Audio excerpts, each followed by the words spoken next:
কিয়ামতের ময়দানে জাহান্নামের গর্জন হাসরবাসীরা শুনতে পাবে। আল্লাহ রাব্বুল আলামিন বলেন, ইযা উলকু ফিহা সামিউ লাহা শাহীকান ওয়া হিয়া তাফুর। যখন জাহান্নাম গর্জন করতে থাকবে, জাহান্নামের প্রচন্ড গর্জন, তাকাদু তামাইয়াজু মিনাল গায়দ, মনে হবে যেন জাহান্নাম গোসায় ফেটে পড়তে চাইছে। কুল্লামা উলকিয়া ফিহা ফাওজুন সাআলাহুম খাজানাতুহা আলাম ইয়াতিকুম নাযীর। যখন কোন দলকে জাহান্নামের কাছে নিয়ে যাওয়া হবে, জাহান্নামের দ্বার রক্ষী বলবে, কেন জাহান্নামে আসলি? এই কঠিন জাহান্নামের পরিণতি সম্পর্কে কেউ কি তোমাদেরকে কিছুই শোনায় নাই? কোন সতর্ককারী কি তোমাদের কাছে আসে নাই? জাহান্নামীরা বলবে, ক্বালু বালা ক্বাদ জাআনা নাযীর, হ্যাঁ আমাদের কাছে সতর্ককারী এসেছিল। ফাকাযযাবনা ওয়া কুলনা মা নাযালাল্লাহু মিন শাই।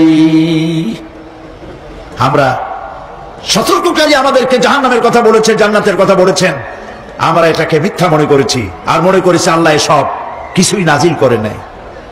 জাহান্নামীরা আফসোস করে বলবে, ওয়াকালু লাউ কুন্না নাসমাউ আও নাআকিলু মা কুন্না ফি আসহাবিস সাঈর। আরে যদি শুনতাম, নাসমাউ মানে মানতাম, যদি মানতাম, আলেমেরা যা বলেছিলেন কোরআন থেকে হাদিস থেকে, নবীরা যা বলেছিলেন, যদি মানতাম আর যদি বুঝতাম, আমল করতাম, আজকে জাহান্নামের কঠিন শাস্তির মুখোমুখি আমাদেরকে হতে হতো না। প্রিয় ভাই সব, জাহান্নাম বড় কঠিন জায়গা হবে। এই জাহান্নামে কারো মৃত্যু হবে না। এই পৃথিবীতে রোগ হোক, যত বড় মারাত্মক রোগ হোক, একদিন রোগী জরাজীর্ণ হয়ে ক্লান্তি হয়ে মৃত্যু হয়ে যাবে ঠিক, কিন্তু মানুষ যখন জাহান্নামে চলে যাবে, মৃত্যু যতই কামনা করুক না কেন, মৃত্যু আর আসবে না। আল্লাহ পাক বলেছেন, সুম্মা লা ইয়ামুতু ফিহা ওয়া লা ইয়াহইয়া।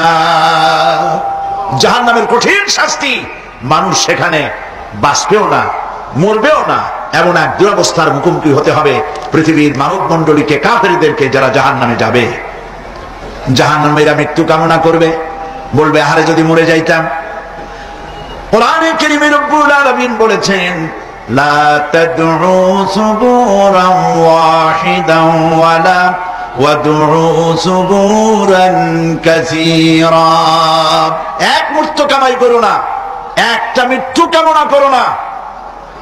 হাজারবার যদি মৃত্যু কামনা করো, মৃত্যু আর আসবে না। এই জাহান্নামের কঠিন শাস্তির ভেতরে মানুষকে থাকতে হবে। প্রিয় ভাই সব, এই জাহান্নামে সামান্য সামান্য পাপের কারণে, যে কোনো পাপের কারণেই জাহান্নাম হবে না।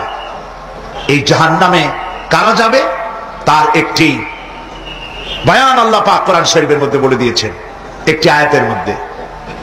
আল্লাহ রাব্বুল আলামিন বলেন, আলকিয়া ফি